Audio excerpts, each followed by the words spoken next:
Hello all, welcome back to my YouTube channel. ഇന്ന് നമുക്ക് വാഴക്കൊമ്പ് വെച്ചിട്ടൊരു അടിപൊളിയായിട്ടുള്ള തോരൻ ഉണ്ടാക്കി നോക്കാം. പല സ്ഥലങ്ങളിലും പല പല പേരാണ് ഇതിന് പറയുന്നത്. നമ്മളുടെ ഇവിടെ എന്തായാലും പറയുന്നത് വാഴക്കൊമ്പെന്നാണ്. വാഴപ്പൂവ് അങ്ങനെ തുടങ്ങി ഒരുപാട് പേരുകളുണ്ട്. എനിക്കതൊന്നും അറിയില്ല. നമ്മളുടെ വീട്ടിൽ നിന്ന് തന്നെ ഉള്ളൊരു വാഴയിൽ നിന്ന് കിട്ടിയിട്ടുള്ളതാണ് ഈ ഒരു വാഴക്കൊമ്പ്. ഈ വാഴക്കൊമ്പ് തോരൻ വയ്ക്കുന്നതും പല ഡിഷസ് വയ്ക്കുന്നതും നമ്മളുടെ ആ ഒരു ഹെൽത്തിന് നല്ലതാണ്. ഒരുപാട് ലെയറായിട്ടാണ് ഇതിരിക്കുന്നത്. അപ്പോൾ ഓരോരോ പാളിയായിട്ട് നമ്മൾ ഇതുപോലെ തന്നെ തുറന്ന് മാറ്റുവാണ്. നമ്മളുടെ കയ്യിൽ നല്ല എണ്ണ തേച്ചിട്ട് വേണം ഈ ഒരു ഇതളുകൾ എടുത്ത് മാറ്റാനായിട്ട്. അല്ലാന്നുണ്ടെങ്കിൽ അതിൻ്റെ കറ നമ്മളുടെ കയ്യിലാകും, പിന്നെ അത് കറുത്ത കളറാകും കേട്ടോ. അതുകൊണ്ട് തന്നെ നല്ലതുപോലെ കയ്യിൽ എണ്ണ തേക്കുക. എന്നിട്ട് ആ ഒരു കറ മാറാൻ വേണ്ടിയിട്ട് നമ്മൾ നല്ലതുപോലെ നല്ല വെള്ളത്തിൽ കഴുകിയെടുക്കണം. ചെറുതായിട്ടൊക്കെ ആ ഒരു ചുവപ്പ് കളറിൽ ഇരിക്കുന്നതിന് കുഴപ്പമില്ല. അപ്പോൾ അതിൻ്റെ ആ ഒരു തണ്ട് പോർഷനും കൂടെ നമ്മളൊന്ന് കട്ട് ചെയ്ത് കളയുന്നുണ്ട് കേട്ടോ. അപ്പോൾ നമ്മൾ ആ ഒരു തണ്ട് പോർഷനും കളയാതെ ഇട്ടെന്നുണ്ടെങ്കിൽ ആ ഒരു തോരൻ വയ്ക്കുമ്പോഴത്തേക്കും നല്ല കയ്പ്പായിരിക്കും. നല്ല ഫൈബർ കണ്ടൻറ്റൊക്കെ ഉള്ള ഒരു സാധനമാണ് കേട്ടോ ഈ ഒരു വാഴക്കൊമ്പ് തോരൻ എന്ന് പറയുന്നത്. നല്ല എളുപ്പമാണ് ഇതൊക്കെ ഇങ്ങനെ തോരൻ വെച്ച് എടുക്കാനായിട്ട്. എന്നിട്ട് ഇതുപോലെ അങ്ങ് കട്ട് ചെയ്ത് എടുക്കണം കേട്ടോ.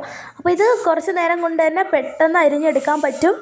പലരും വാഴ എന്ന് പറയുന്ന പേര് വെച്ചിട്ട് പലരെയും കളിയാക്കുന്നുണ്ട്. പക്ഷെ വാഴയുടെ തണ്ടും പിന്നെ ഈ ഒരു വാഴയുടെ കൂമ്പും പിന്നെ ഇലയും വാഴപ്പഴവും ഒക്കെ നമ്മൾ ഉപയോഗിക്കുന്നുണ്ട്. അതിൻ്റെ ആ ഒരു തണ്ട് പോലും നമ്മൾ വെറുതെ വയ്ക്കുന്നില്ല.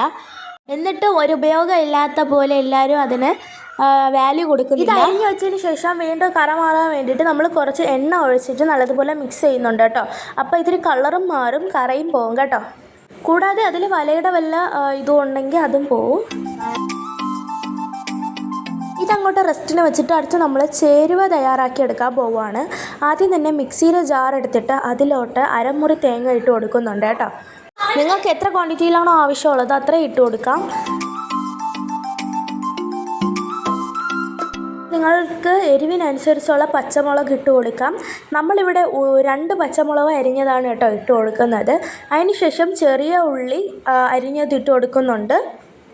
അതിനുശേഷം പിന്നെ നമ്മൾ കുറച്ച് വെളുത്തുള്ളി കുഞ്ഞായിട്ട് അരിഞ്ഞതും കൂടി ഇട്ട് കൊടുക്കുന്നുണ്ട്. നമ്മൾ കുറച്ച് മഞ്ഞൾപ്പൊടിയും കൂടെ ഇട്ടിട്ടുണ്ട്.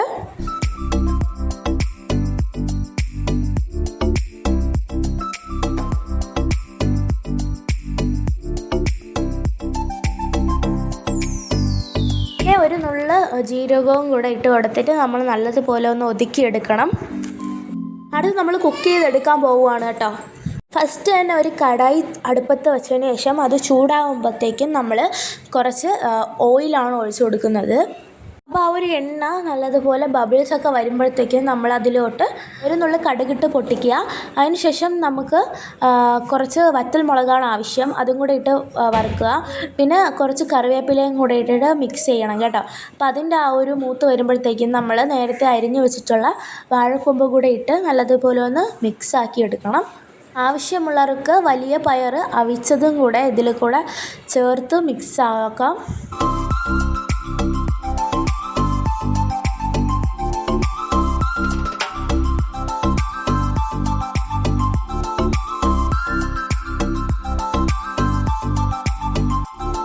ഏകദേശം വഴണ്ട് വന്നിട്ടുണ്ട്. അപ്പോഴത്തേക്കും നമ്മൾ നേരത്തെ ഒതുക്കി വെച്ച ചേരുവ ഇതിലോട്ട് ഇട്ട് നല്ലതുപോലെ ഒന്ന് മിക്സ് ചെയ്തെടുക്കണം. കുറച്ച് നേരം നമ്മൾ ആ ഒരു ചേരുവ എല്ലായിടത്തും പിടിക്കാൻ വേണ്ടിയിട്ട് മിക്സ് ചെയ്തുകൊണ്ടിരിക്കണം. അപ്പോൾ കുറച്ച് കഴിയുമ്പോഴത്തേക്കും നമ്മൾ അടിപൊളിയായിട്ടുള്ള വാഴക്കൊമ്പ് തോരൻ ഇവിടെ റെഡി ആയിട്ടുണ്ടായിരിക്കും.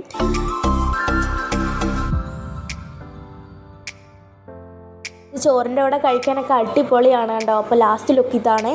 അപ്പോൾ എല്ലാവരും ട്രൈ ചെയ്ത് നോക്കുക. വീഡിയോ ഇഷ്ടപ്പെട്ടിട്ടുണ്ടെങ്കിൽ ലൈക്ക് ചെയ്യുക, ഷെയർ ചെയ്യുക, കമൻറ്റ് ചെയ്യുക, കൂടെ സപ്പോർട്ടും കൂടെ ചെയ്തേക്കണേ. അപ്പോൾ താങ്ക് യു ഫോർ വാച്ചിങ്.